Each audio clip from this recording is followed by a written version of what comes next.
এই new bus স্ট্যান্ডের বেশ কিছু কাজের শুভ শিলান্যাস করছি। তার মধ্যে new traffic control building, annexe building এবং বিভিন্ন ইলেকট্রিক্যাল ওয়ার্কগুলো, কিছুটা সারফেসের এয়ার তৈরির কাজ এবং ড্রিঙ্কিং ওয়াটারের জন্য একটি ডিপ টিউবওয়েল ইনস্টলেশন করা, এই সব কিছু মিলে প্রায় 70 লক্ষ টাকা ব্যয়ে এই কাজটি সম্পন্ন হবে।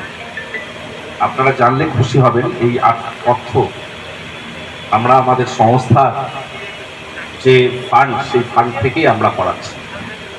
গভর্নমেন্ট থেকেও আমরা প্রতিনিয়ত বিভিন্ন ফান্ড পাই, তারপরেও কিছু ছোটোখাটো ওয়ার্ক চলার পথে আমরা আমাদের নিজস্ব তহবিল থেকে এগুলো করি, কারণ আমরা একটু ঢেলে সাজানোর একটা পরিকল্পনা নিচ্ছি।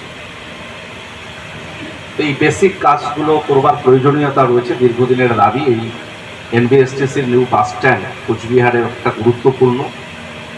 এক্সিকিউটিভ সাহেব বললেন যে রাসমেলার সময় যেমন এটা গুরুত্বপূর্ণ, সারা বছর এটার একটা গুরুত্বপূর্ণ ভূমিকা রয়েছে হবে এবং আমরা আগামী দিনে একটা সুন্দর একটা আধুনিকতম ডিপো উত্তর নিউ বাস স্ট্যান্ডকে দেখতে পাবো, এই আশা রেখে